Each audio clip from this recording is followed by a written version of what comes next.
Баршаңызға сәлем. Сіздермен мен Бекзат және менің парақшам Балақай Прикорым. Мен балаларыма әрдайым мерекелерде, күндерінде осындай дәмді тағамдар дайындап, дастархан жайғанды ұнатамын. Жаңа жыл қарсаңына орай балаларыма осындай мерекелік дастархан дайындадым.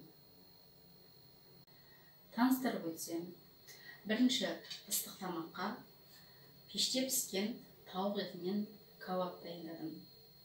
Келесі тағамымыз барыс жылына қарсы барыстың бейнесін келтіріп, қазіргі таңда хит болып жатқан мини пиццалар дайындадым.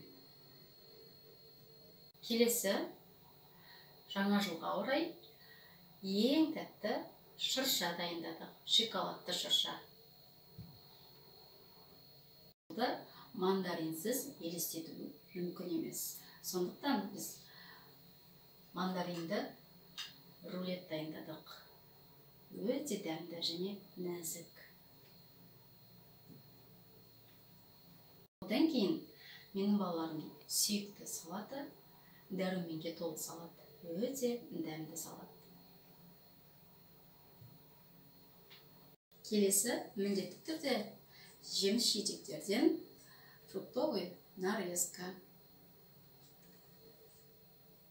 Одан кейін ең дәмді коктейль, яғни банан және сүт.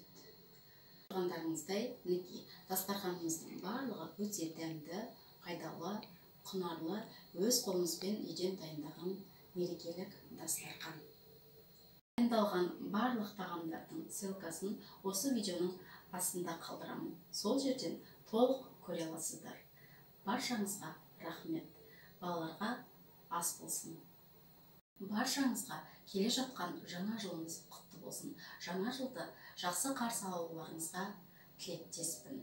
Менің каналыма тіркеліп, лайк басып, комментарий жазуды ұмытпаңыздар.